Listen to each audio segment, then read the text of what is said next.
rencontré Pichat et j'ai été frappé par le quadruple parcours d'artiste qu'il a vécu.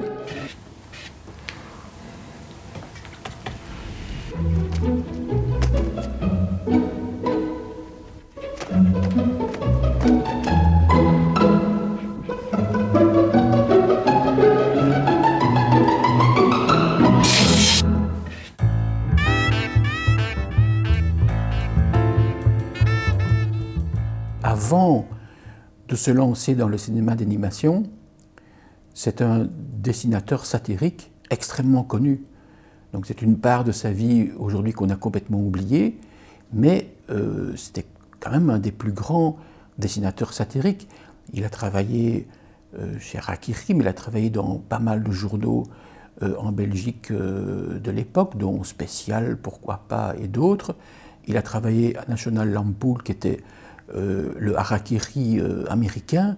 Il a travaillé aussi au Times Magazine. Enfin, c'était un dessinateur reconnu internationalement. Donc, quand il se lance dans le cinéma d'animation, il ne part pas de rien. Il part déjà d'une carrière qui est déjà très très connue et où il est déjà célèbre. Et donc, ce qui m'a aussi intéressé chez lui, c'est le fait de passer d'un parcours artistique à un autre. C'est assez rare. Chez nous, on est toujours très vite étiqueté, puis on entre dans un secteur et puis on y reste pratiquement toute sa vie. Lui, il n'a pas du tout fait comme ça. Il est passé du dessin satirique au cinéma d'animation pour passer après à des fictions télévisuelles et puis pour déboucher depuis maintenant une bonne décennie sur un travail pictural passionnant.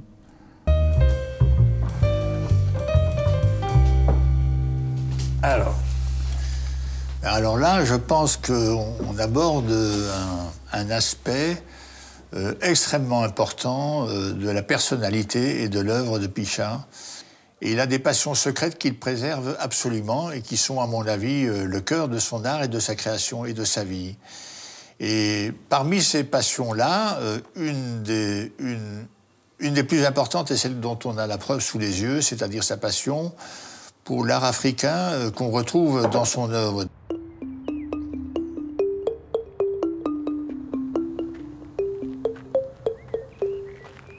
Au tournage, il a vraiment été super, il s'est vraiment prêté, puisque c'est quand même scénarisé. Moi, je suis scénariste au départ, et puis j'ai été longtemps scénariste de fiction.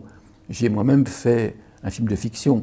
Donc quand je fais du documentaire, je cherche toujours, avec l'accord évidemment de celles et ceux qui participent au documentaire, à élaborer un récit et avoir une certaine narration, mais souple, qui nous permet de s'en détacher comme on veut.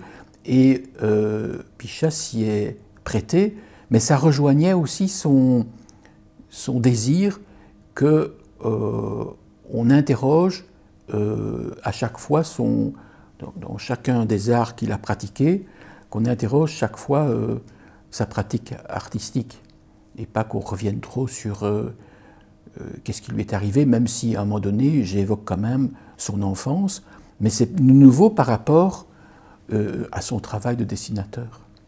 C'est ça aussi qui est intéressant dans le portrait d'un artiste entre guillemets âgé, c'est qu'on peut faire aussi une espèce de bilan sur l'ensemble d'une vie artistique et pas en rester uniquement sur son actualité avec un film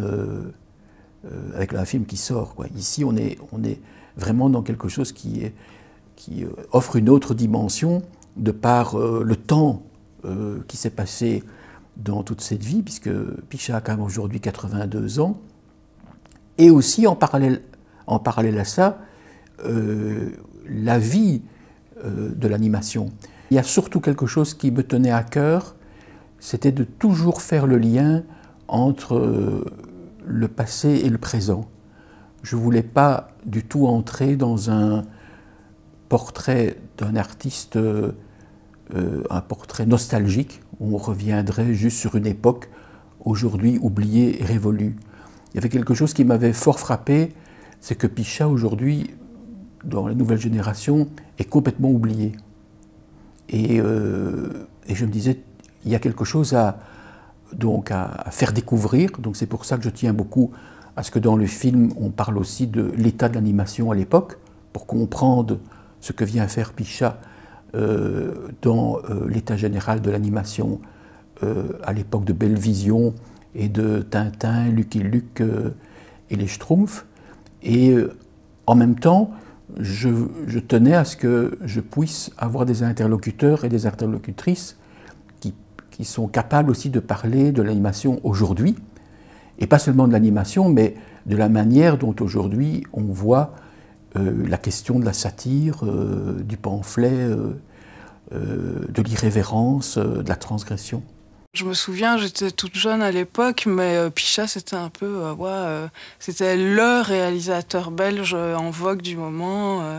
Il avait une image un peu vulgaire, je crois. Je pense que les amateurs éclairés de cinéma d'animation ne l'adoraient pas forcément, mais je pense que du point de vue du grand public, ils l'aimaient bien. Ouais. Loin de moi d'avoir mis en place un portrait hagiographique, je n'ai pas du tout fait ça, mais en même temps reconnaître que cet artiste a quand même marqué l'histoire de l'animation, du dessin humoristique, et je trouve que quand on arrive à la fin du film et qu'on montre ses peintures, il y a quand même quelque chose qui frappe dans ce travail spectral, mélancolique, comme dit Patrick Rogiers, et très étrange. Et peint sur du papier, donc un peu fait comme il faisait au tout début. Il renoue un petit peu avec sa prime jeunesse.